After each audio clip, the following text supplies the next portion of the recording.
Assalamualaikum warahmatullahi wabarakatuh.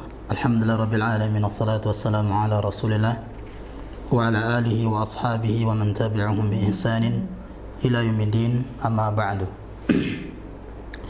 Ya ayyuhalladzina amanu taqullaha haqqa tuqatih wa la tamutunna illa wa antum muslimun. Ya ayyuhan nasu taqu rabbakum alladzi khalaqakum min nafsin wahidah wa khalaqa minha zawjaha wa batha minhuma rijalan katsiran wa nisaa'a واتقوا الله الذي تساءلون به والأرحام إن الله كان عليكم رقيبا.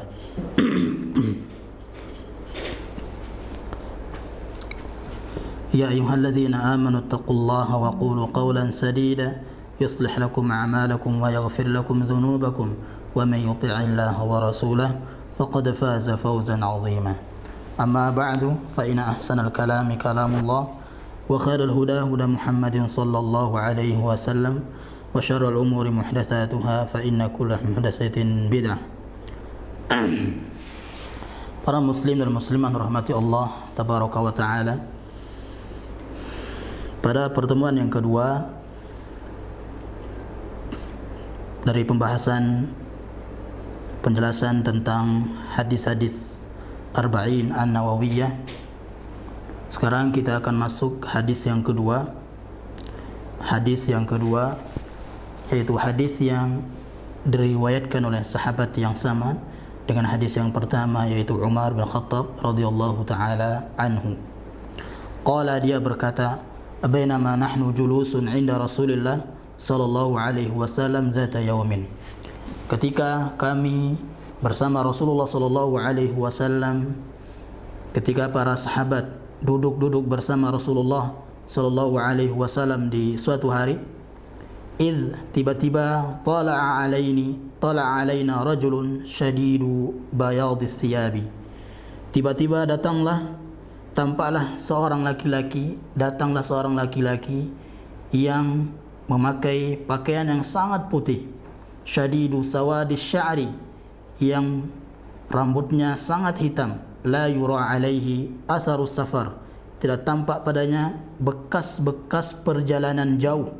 Karena biasanya orang yang safar, berperjalanan jauh, rambutnya akan acak-acakan, kemudian mungkin bajunya akan berdebu, apalagi di zaman dahulu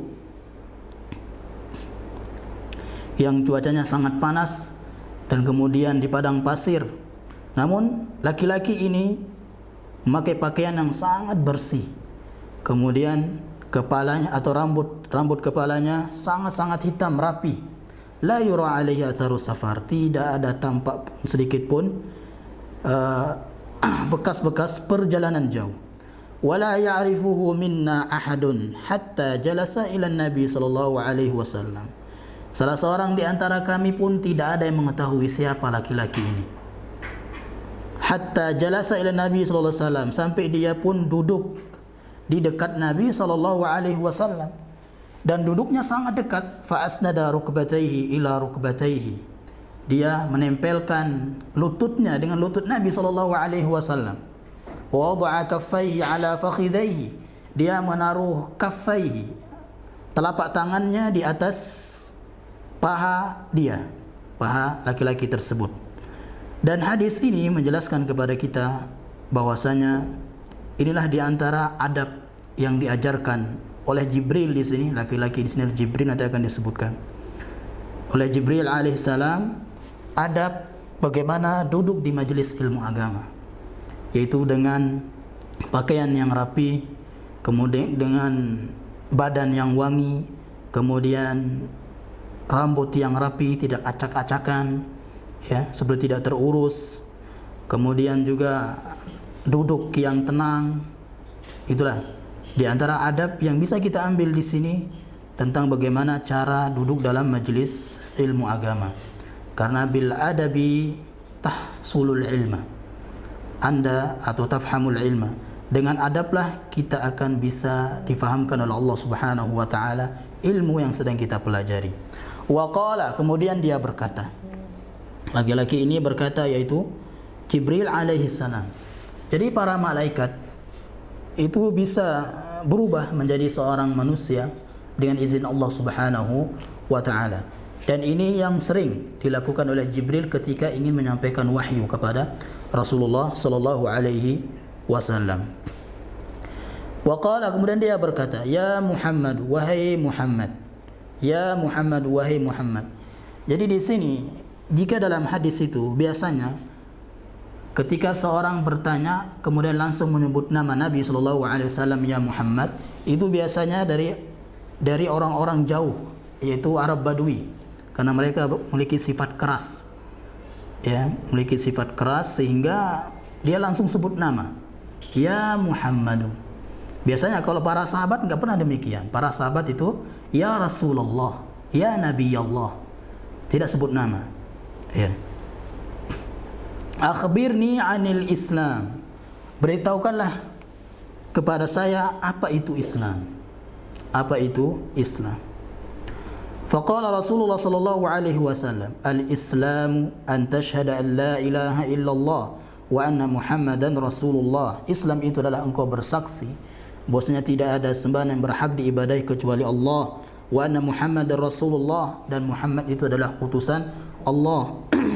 Wa tuqimas salah, dan engkau mendirikan salat, wa tu'tiyaz zakah, dan engkau menunaikan zakat, wa tasuma ramadhana, dan engkau berpuasa Ramadan, wa tahujjal baita in istata'ta ilaihi sabila, dan engkau berhaji ke Baitullah jika engkau mampu untuk berjalan menujunya, ya, mampu secara kemampuan harta, kemudian juga kemampuan fisik, ya, tidak sakit dan seterusnya.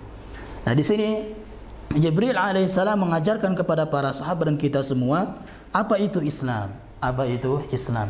Dan Islam itu definisinya ada dua. Oleh karena itu kalau kita ditanya apa itu Islam, boleh menjawabnya dengan salah satu dari dua ini. Yang pertama adalah Islam al-istislamu lillahi bitauhid, penyerahan diri kepada Allah Subhanahu wa taala dengan tauhid. Wal inqiyadu lahu bil ta'ah, kemudian tunduk kepada Allah Subhanahu wa taala dengan ketaatan. Wal bara'atu minasyirki wa ahli, kemudian menjauh dari kesyirikan dan pelakunya. Inilah arti Islam yang pertama. Jadi arti Islam itu sendiri adalah tauhid. Islam itu sendiri adalah tauhid. Makanya Allah Subhanahu wa taala berfirman, "Wala tamutunna illa wa antum muslimun." Jangan kau mati kecuali dalam keadaan muslim, itu bertauhid. Dan ini wasiat Yaqub, wasiat Nabi Ibrahim alaihissalam kepada anak-anaknya. Ya. Kemudian yang kedua, definisi yang kedua adalah rukun Islam itu sendiri. Yang 5, rukun Islam itu sendiri, yaitu ada 5 rukun yang dibangun di atasnya pondasi, ya, bangun di atasnya bangunan-bangunan Islam. Yang pertama adalah antasyhada ilaha illallah, itu 2 kalimat syahadat. 2 kalimat syahadat. Baru disebutkan salat, zakat, puasa, haji. Kenapa disebutkan terlebih dahulu 2 kalimat syahadat? Kenapa juga nanti di rukun iman juga ada 2 kalimat syahadat, atau ada iman kepada Allah, iman kepada Rasulullah, dan seterusnya. Ya.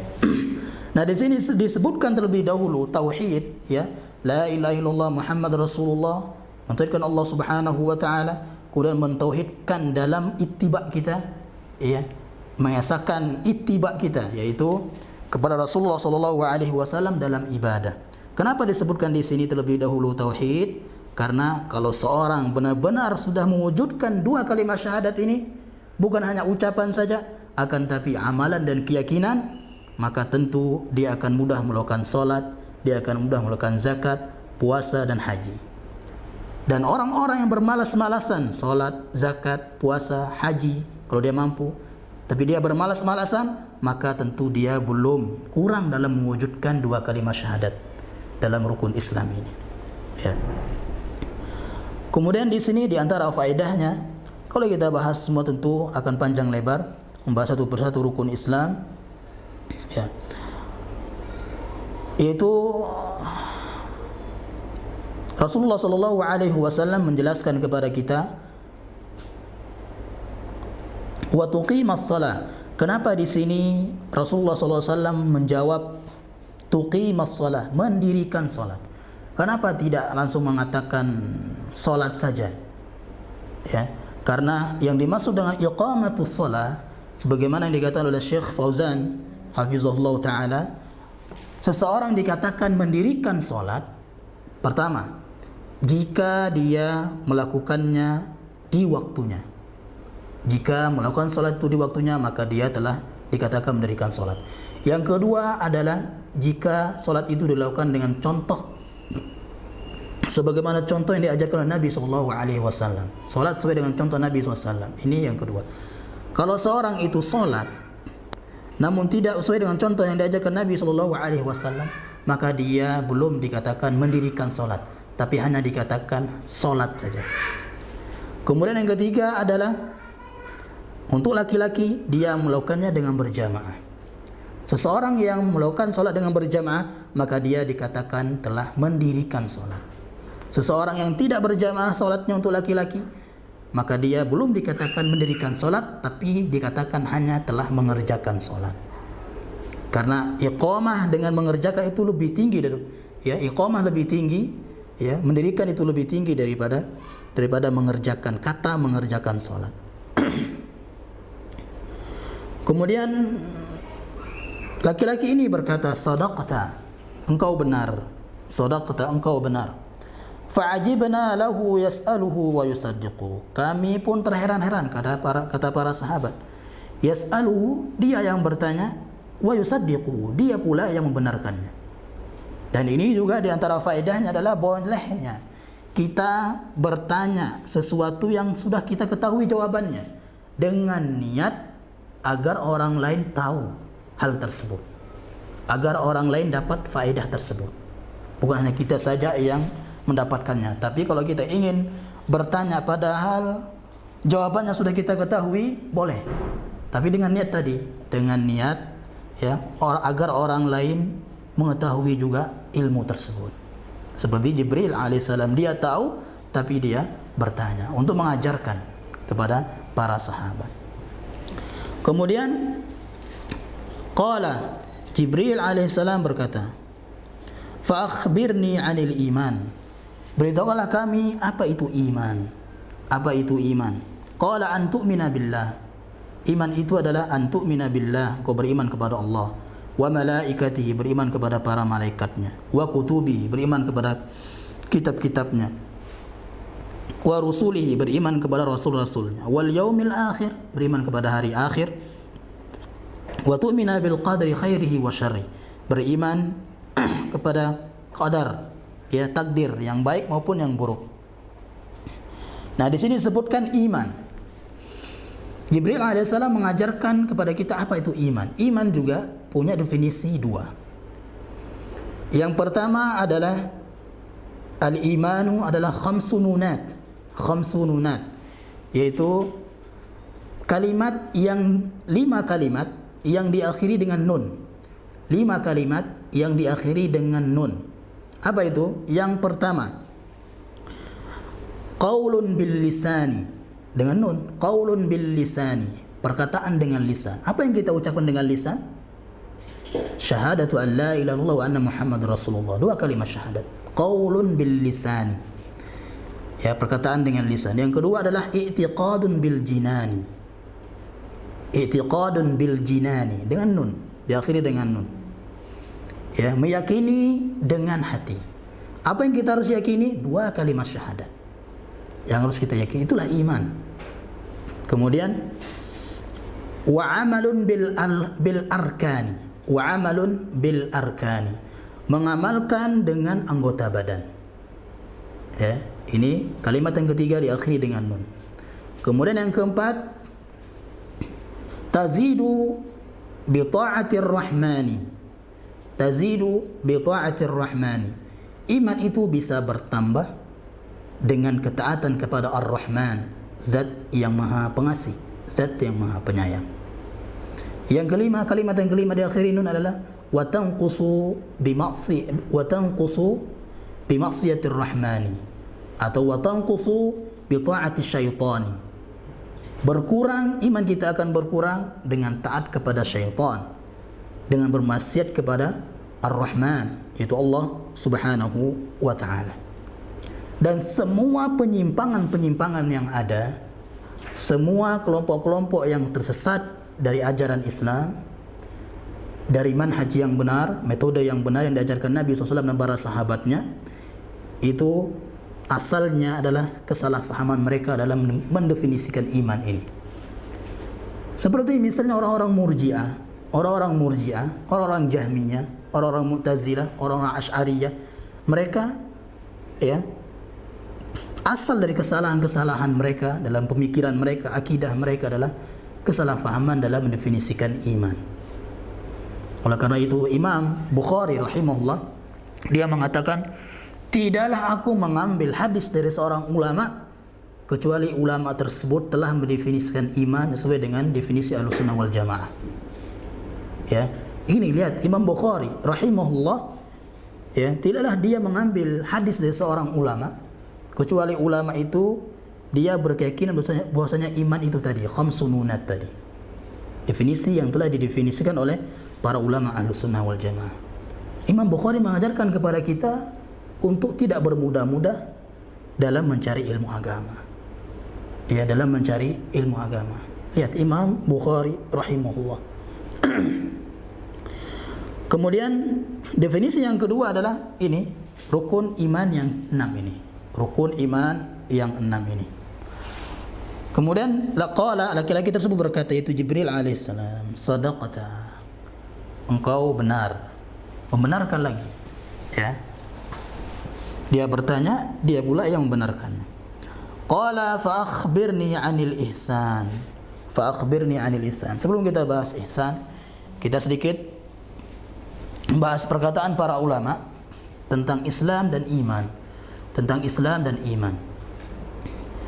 Islam dan iman, ya, kalau terpisah penyebutannya dalam satu ayat atau dalam satu hadis, ya, kalau terpisah penyebutannya, misalnya disebut Islam saja, maka itu termasuk iman juga di dalamnya. Termasuk iman juga di dalamnya. Karena nggak akan mungkin terpisah iman dan Islam. Kemudian kalau iman saja yang disebut, ya, iman saja yang disebut, maka termasuk juga di dalamnya Islam. Termasuk juga di dalamnya Islam. Ya. Kemudian kalau dalam satu ayat atau dalam satu hadis disebutkan secara terpisah, ya, secara terpisah Islam dan iman seperti ini, maka Islam, yang dimaksud Islam adalah amalan zahirah, amalan anggota badan, ya, seperti sholat, zakat, puasa, itu amalan-amalan anggota badan, haji, ya. Kemudian iman itu sendiri artinya adalah al-a'malul batinah, amalan-amalan keyakinan hati. Seperti iman, ya, keyakinan kita kepada Allah seperti apa, pada malaikat seperti apa, kitab, rasul, hari akhir, takdir seperti apa. Itu kalau terkumpul, ya, dalam satu hadis dua-duanya, ya, disebut dua-duanya iman dan Islam. Ya, inilah yang diistilah oleh para ulama, idza iftaraqa ijtama'a, idza iftaraqa ijtama'a, ya. Kalau kedua-duanya disebut terpisah, maka akan saling memasuki, ijtama'a, saling terkumpul di dalamnya.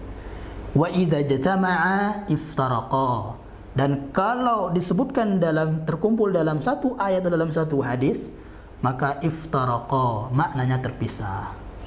Ya, ini yang disebut oleh para ulama kita. Kemudian selanjutnya, fa akhbirni 'anil ihsani. Fa akhbirni 'anil ihsani.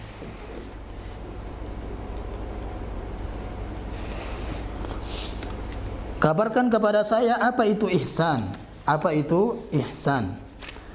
Kemudian Rasulullah sallallahu alaihi wasallam menjawab,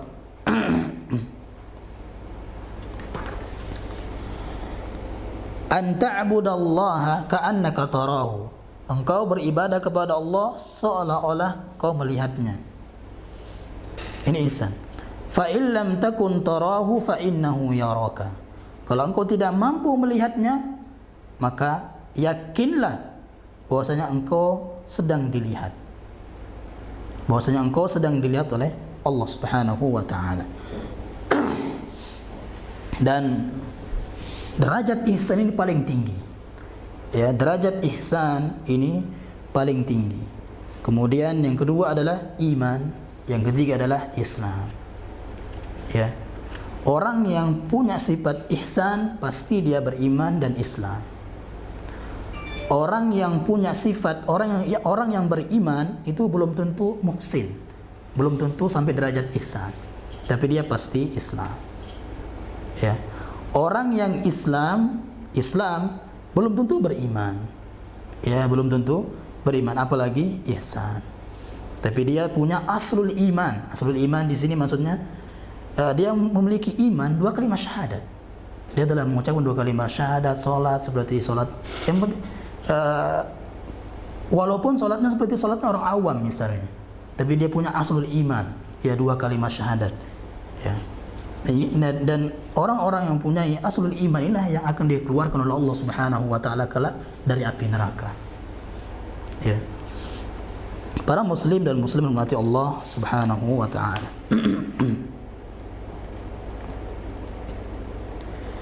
Nah, di sini kata Imam Ibnu Rajab,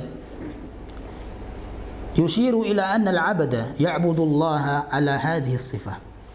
Seseorang yang beribadah kepada Allah Subhanahu wa taala, ibadah apapun itu, semua ibadah kalau dia menghadirkan dalam hatinya sifat ihsan, maka tentu dia akan selalu ikhlas kepada Allah Subhanahu wa taala dalam ibadahnya.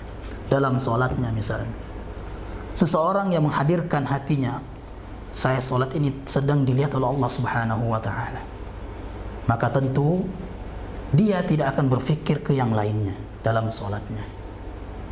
Karena banyak orang yang solat, ya, diangkat kekhusyuan darinya, ya, badannya dalam masjid tapi hatinya di hutan dan seterusnya, hatinya di rumah, hatinya di dapur, di makanan, ya. Jadi setiap ibadah yang kita lakukan, hadirkan ini. Yaitu apa kata Imam Ibnu Rajab? Istihdaru qurbihi, kedekatan Allah Subhanahu wa taala. Ya. Wa annahu baina yadayhi ka'annahu yarahu. Seolah-olah Allah itu ada di depan kita. Kita melihatnya. Wa dzalika yujibul khasyata. Ya. Dengan sifat yang demikian, kalau kita menghadirkan yang demikian, itu akan mengakibatkan kita mempunyai sifat khasyah, khauf, takut kepada Allah Subhanahu wa taala. Wal haibah, ya, wal haibah, kita sangat menghormati, ya, wa ta'zim, memuliakan Allah Subhanahu wa taala.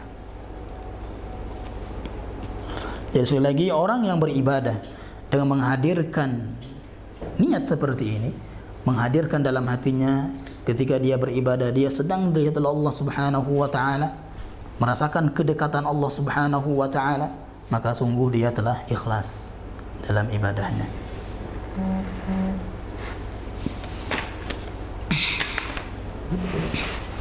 Kemudian selanjutnya qala fa akhbirni anil ihsan, fa akhbirni anis sa'ah. Fa akhbirni anis sa'ah, beritahukanlah kepadaku apa itu, kapan hari kiamat, ya, apa itu hari kiamat atau kapan hari kiamat.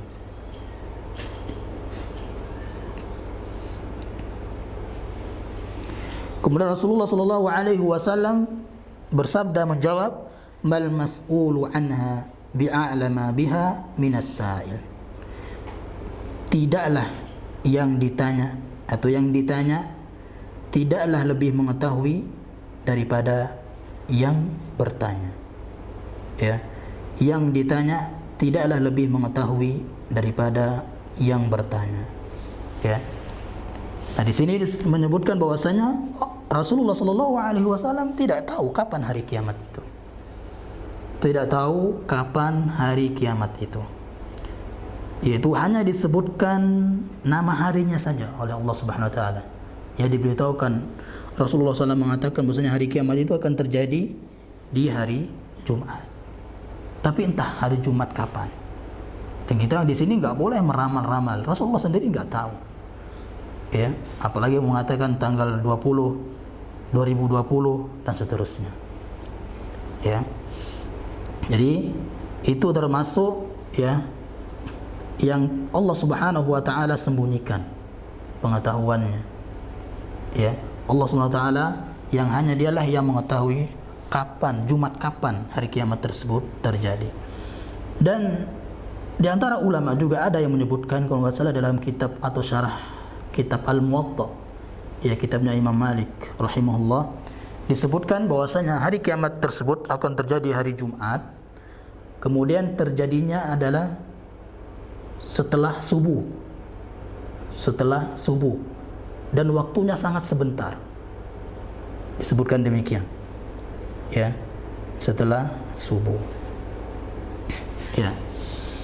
Namun yang penting, ya, yang terpenting adalah apa yang kita siapkan untuk hari kiamat itu. Apa yang kita siapkan untuk hari kiamat. Makanya ada seorang bertanya kepada Rasulullah sallallahu alaihi wasallam, mata sa'ah.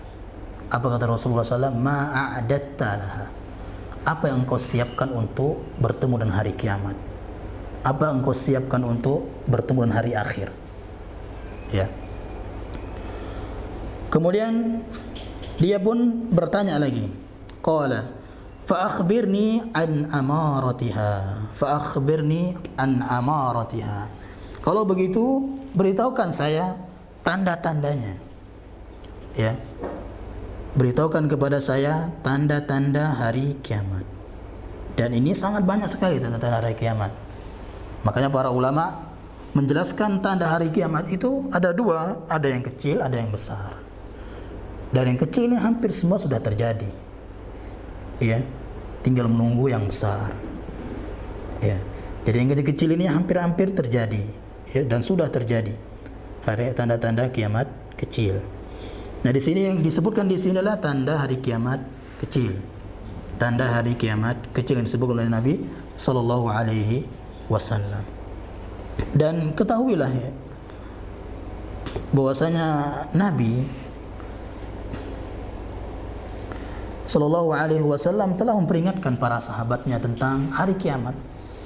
Ya, tentang apa yang harus kita siapkan untuk bertemu dengan hari kiamat misalnya. Ya. Qala, ya, Nabi sallallahu alaihi wasallam memberitahukan tandanya, antalidal amatu rabbataha.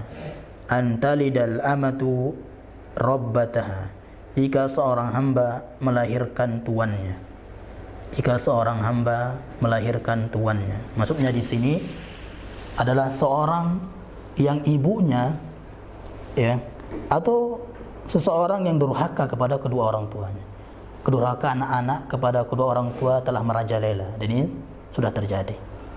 Ya, kedurhaka anak merajalela di zaman sekarang ini. Wa antara al-hufata al-urata al-alata ri'a asy-sya'i yatatawaluna fil bunyan. Kemudian tandanya lagi adalah engkau akan melihat seorang yang bertelanjang kaki, bertelanjang dada, enggak berbaju, ya, tidak bersandal, beralas kaki. Miskin, ya, alata, miskin, ri'a asya, penggembala kambing, miskin, ya. Namun ketika sudah kaya, yatatawaluna fil bunyan, mereka berlomba-lomba dalam membangun bangunan rumah-rumah mereka, ya, berlomba-lomba dalam megah-megah rumah, ya, bermegah-megahan dalam membangun rumah, membangun sebuah bangunan. Ini juga tanda hari kiamat kecil, ya. Para muslim dan muslim menghormati Allah subhanahu wa ta'ala. Kemudian thumma untalaqa Jibril alaihissalam, atau laki-laki tersebut intalaqa, pergi, meninggalkan Rasulullah dan para sahabat. Falabistu maliyan,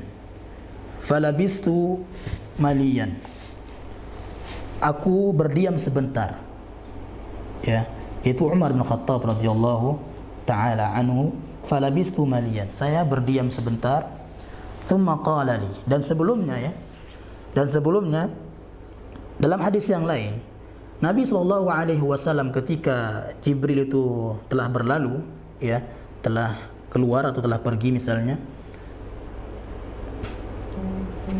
dalam waktu yang tidak sebentar, ya, atau dalam waktu yang tidak lama dia pergi, mungkin anggaplah 3 menit 2 menit lah gitu. Falabistu maliyan, ya, Umar bin Khattab radhiyallahu anhu diperintah oleh Rasulullah SAW untuk melihatnya. Ya, coba lihat lagi laki-laki tersebut. Padahal baru saja dia pergi. Kemudian dilihatlah oleh Umar bin Khattab radhiyallahu anhu, ternyata sudah tidak ada. Padahal baru saja. Ya sudah pergi karena malaikat. Ya. Tsumma qala li, baru kemudian Nabi SAW berkata, memberitahukan Umar bin Khattab radhiyallahu taala anhu, dia berkata, "Ya Umar, wahai Umar, atadri manis sa'ilu? Tahukah engkau siapa tadi yang bertanya?" Atadri manis sa'ilu? Rasulullah tahu itu Jibril alaihissalam. Ya, qultu Allah wa rasuluhu a'lam. Allah wa rasuluhu a'lam. Nah, di sini faedah bahwasanya seseorang yang tidak mengetahui ilmu dari sesuatu yang ditanyakan kepada kita, apalagi ilmu agama, maka jangan malu untuk mengatakan Allahu a'lam. Ya, untuk mengatakan Allahu a'lam, Allah yang lebih tahu. Ya, jangan malu. Karena seseorang yang malu untuk mengatakan Allahu a'lam, inilah yang membuat banyaknya perselisihan para ulama. Karenanya Imam Ghazali, kalau salah Imam Ghazali rahimahullah mengatakan, "Lau sakata man la ya'lam qalla al-ikhtilafu." Kalau seandainya orang yang tidak mengetahui tentang agama, ketika ditanya kemudian dia tidak mengetahui jawabannya, dia diam enggak menjawab, sungguh perselisihan akan sedikit. Karena sekarang menjaga ego, untuk menjawab padahal dia nggak tahu, itu yang membuat perselisihan yang banyak, semakin banyak. Allahu a'lam. Katakanlah Allahu a'lam. Karena para ulama mengatakan Allahu a'lam itu nisful ilmi. Allahu a'lam itu adalah setengah dari ilmu. Setengah dari ilmu. Nah, di sini kenapa disebut Allah wa rasuluhu a'lam? Disebut Allah wa rasuluhu a'lam karena Rasulullah masih hidup. Kalau Rasulullah sudah tiada, maka Allahu a'lam saja. Allahu a'lam saja. Qala, kemudian Rasulullah SAW berkata, "Fa innahu Jibril atakum yu'allimukum dinakum." Tadi itu Jibril alaihissalam datang kepada kalian untuk mengajarkan kalian agama kalian.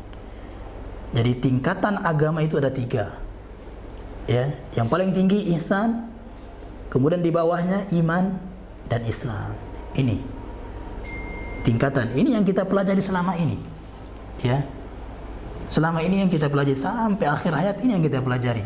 Iman, ihsan, Islam. Mungkin sampai sini dulu apa yang kita bahas pada hari ini. Insyaallah kita akan lanjut di hadis yang ketiga. Insyaallah.